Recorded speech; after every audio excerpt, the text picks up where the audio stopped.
but you said you were hungry. But you said you were hungry. And I remember that line when I was a kid, because me and my sister, right, Erica, we go to our mom and we say, Mom, we're hungry. And undoubtedly, or more often than not, she would go in the cupboard and she would say, there's plenty of things in here to eat. That ever happened to you? Or you ever said that to your kids? But we would say, but Mom, we don't want rice and beans or whatever was in there. You like rice and beans. I know you like Chipotle. Right? But Mom, we don't want that. We don't want what we ate yesterday. We don't want leftovers. We don't. I love leftovers. You love leftovers? Right, but what if I told you what's something you don't like to eat? And I said, well, Brendan, you're going to have to eat that. And she would tell me this. She would say, well, you said you were hungry.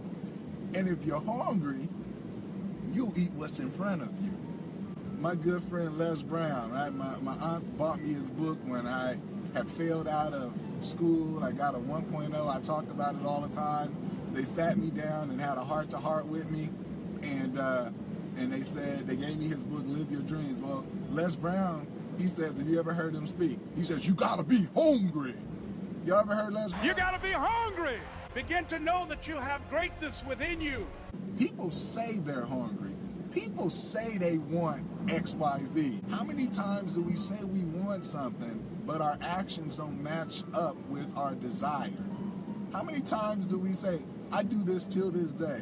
I've got into a certain level of fitness, right? I can fool a lot of people with my arms and stuff, but my abdominals, it takes a different level of fitness. My fitness people can attest to this. It takes a whole nother level of fitness. Your arms are the first thing, for most people at least, you know, to lose a little bit of fat. You can fool a lot of people with your arms, but it takes a whole nother level of desire if you want a 6 or an 8-pack. And I have it sometimes, and then sometimes I don't, because my desire, right, my actions don't match up with what I say that I want. Our big aspirations, what we do every day, it doesn't match up with what we say we want. You say that you're hungry.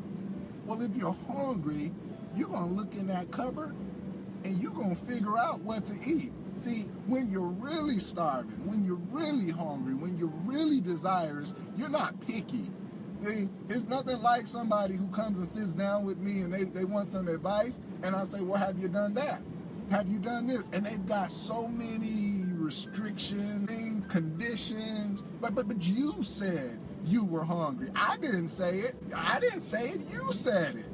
My mom didn't come to me.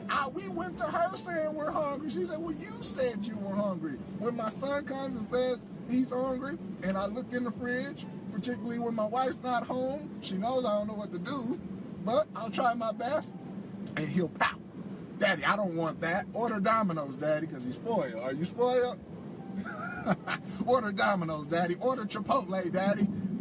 No, we're eating this because you said you're hungry. And then we find out you weren't that hungry. You weren't that hungry. You were looking with your eyes. Maybe it would be convenient to eat. Okay.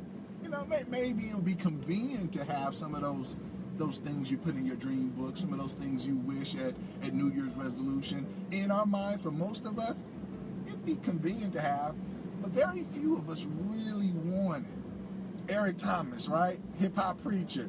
He blew up by this video. He said, when you want to succeed as bad as you want to breathe, then you'll be successful. Imagine drowning in the ocean or in a pool, and the only thing that you want to do when you're drowning, the only thing you want is to breathe. The only thing you want is air. And much of us, the things that we put on our desire list, and I'm talking all things. People like to put a speech like this in the material category. No. Spirituality, all that stuff, right? Our actions, what we do, Aristotle said, you are what you repeatedly do. You aren't what you dream. Oh, wouldn't that be so grand if you were just what you dreamt? Oh, I could just close my eyes and imagine good things and I become those things. You know, there's a movement that would have you to believe all you got to do is close your eyes. But Faith without works is dead. You got to meet it with what you do every day.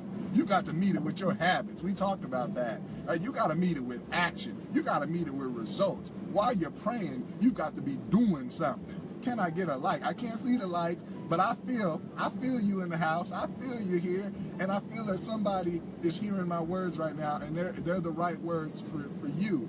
And I'm also preaching to myself, Jermaine, what is it that you say you want? Well, why today did you let that day go? Why did you waste that day? Why did you waste that day? You said you wanted X. Why aren't you studying for X, Jermaine? Jermaine, you said you wanted Y. Why are you in this in and out parking lot like you were last night, Jermaine? True story.